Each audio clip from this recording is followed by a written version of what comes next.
안녕하세요. 세계 첩보계 동향을 전해드리는 정보인 기자입니다. 지난주에도 첩보계에서는 많은 일들이 있었는데요. 그 중에 주목할 소식들 전해드리겠습니다. 먼저 미국 소식입니다. 도널드 트럼프 대통령 당선자가 미국의 정보라인에 대한 파격 인사를 단행했습니다. 지난 13일 미국 정보기관 가운데 핵심 기관인 국가정보국과 중앙정보국 수장들에 대한 인선이 발표됐는데요. 트럼프 당선자는 국가정보국 D&I 국장에 사선의 하원 의원을 지낸 털시 게버드 전 의원을 지명했습니다. D&I는 CIA, FBI, DIA 등 미국의 17개 정보기관을 총괄하는 막중한 임무를 맡고 있는 최고기관이라 트럼프 2기 행정부에서 누가 첫 지휘봉을 잡을지 주목되어 왔습니다. 이날 지명된 게버드 지명자의 경우 기관의 지위와 정체성을 감안할 때 매우 이례적이고 파격적인 인사라는 지적이 많습니다. 그도 그럴 것이 게버드 지명자는 전형적인 첩보계통의 인물이 아닌데다 공화당 소속의 트럼프 대통령과 달리 민주당 출신입니다. 여기에 본토와 거리가 있는 태평양의 미국령 사모아 태생의 힌두교 신자로 알려졌습니다. 1981년생인 게버드 지명자는 어려서 하와이로 이주해 21살에 처음으로 주의회에 진출하면서 정계에 발을 들은 뒤 줄곧 같은 선거구에서 경력을 쌓았고요. 민주당에서는 2016년까지 전국위원회 부의장을 역임했고 2020년 대선 때는 직접 대통령 후보 경선에 도전한 바 있습니다. 이에 더해 게버드 지명자에게는 특징적인 것이 하나 더 있는데 바로 중용 계급의 현역 군인이라는 점입니다. 그녀는 2003년 하와이 주 방위군에 입대한 이후 이라크와 쿠웨이트에서 복무했으며 2007년 엘라베마 장교 프로그램에 참여해 수석으로 수료했습니다. 이처럼 게버드 지명자는 변방 출신이지만 일찌감치 정치에 입문해 중앙 무대에서 핵심적 지위를 구축하며 화려한 경력을 이어왔습니다. 게버드 지명자를 발탁한 이유에 대해 트럼프 당선자도 이런 화려한 경력을 꼽았는데요. 트럼프는 그녀가 우리 정보당국에 불굴의 정신을 불어넣고 힘을 통한 평화를 확보할 것으로 안다고 말했습니다. 다만 그녀의 경력이 첩보계뿐 아니라 외교안보 분야와도 거리가 있어 미국 외교안보에서 사실상 빅브라더 역할을 해야만 하는 D&I 수장으로 적합한지는 두고 봐야 할 것 같습니다. 미국 대외첩보의 최일선 기관인 CIA 국장도 파격적인 인물이 발탁됐습니다.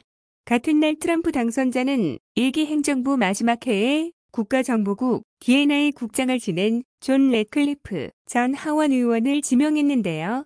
변호사 출신인 래클리프 지명자는 2015년부터 2020년까지 하원 의원을 지냈고요. 그 사이 2019년에 한 차례 D&I 국장에 지명됐지만 정치적 편향성과 경험 부족 등의 이유로 5일 만에 철회된 바 있습니다. 그러다 다시 2020년 5월 D&I 국장에 올라 2021년 1월까지 국장으로 재임한 특이한 이력을 갖고 있습니다.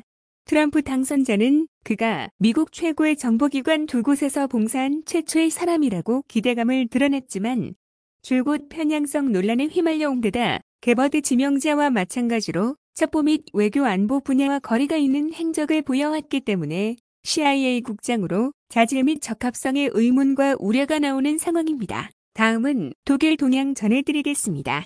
독일 연방통계청이 해킹 공격을 받아 일부 전선망을 폐쇄한 가운데 연방정보보안청, BSI 등 사이버 정보당국은 공격의 배후로 러시아군 정보기관인 GRU를 의심하는 분위기입니다. 지난 14일 연방통계청은 각종 기초자료 수집과 설문조사 플랫폼인 인터넷 자료조사 통계 네트워크를 나중에 공지할 때까지 폐쇄한다고 밝혔는데요. 이는 통계청에 대한 해킹 공격에 따른 것으로 현재 BSI가 경위를 파악 중인 것으로 전해졌습니다. 이번 해킹 사건은 연방의회 조기 총선을 3개월 앞두고 발생해 우려를 키우고 있는데요. 연방통계청장이 선관위 위원장을 겸하고 있고 통계청이 전국 단위 선거와 관련한 데이터 관리 업무를 하기 때문입니다. 이에 대해 독일 정보당국 등에서는 러시아 측의 소행으로 의심하고 있습니다. 앞서 독일 언론은 친러시아 해커그룹이 3.8GB 분량의 독일 연방통계청 자료를 훔쳐 다크넷에서 팔고 있다고 보도한 바 있습니다. 더욱 우크라이나 전쟁이 발발한 이후 독일 등 서유럽에서는 해킹 피해가 확인될 때마다 가장 먼저 러시아를 의심해왔습니다. 실제로 지난 2월 독일 장성급 고위 간부가 참여하는 연방군 화상회의 내용이 러시아 언론에 공개돼 수모를 당했고, 지난 5월에는 독일과 체코의 기관 및 정치인들이 러시아 해킹그룹 APT28의 공격을 받았습니다. 이들 국가들은 해킹 공격 배후에 GRU가 있다고 주장하고 있습니다. 오늘 전해드릴 소식은 여기까지고요. 다음 시간에 더 유익한 소식으로 만나뵙겠습니다. 소식이 유익하셨다면 좋아요, 댓글, 구독 부탁드립니다. 그리고 흥미진진한 첩보의 세계가 궁금하시다면 국내 최고 첩보사 연구가인 박상민 기자가 집필한 세기의 스파이와 세기의 첩보전을 통해 확인하시기 바랍니다. 감사합니다.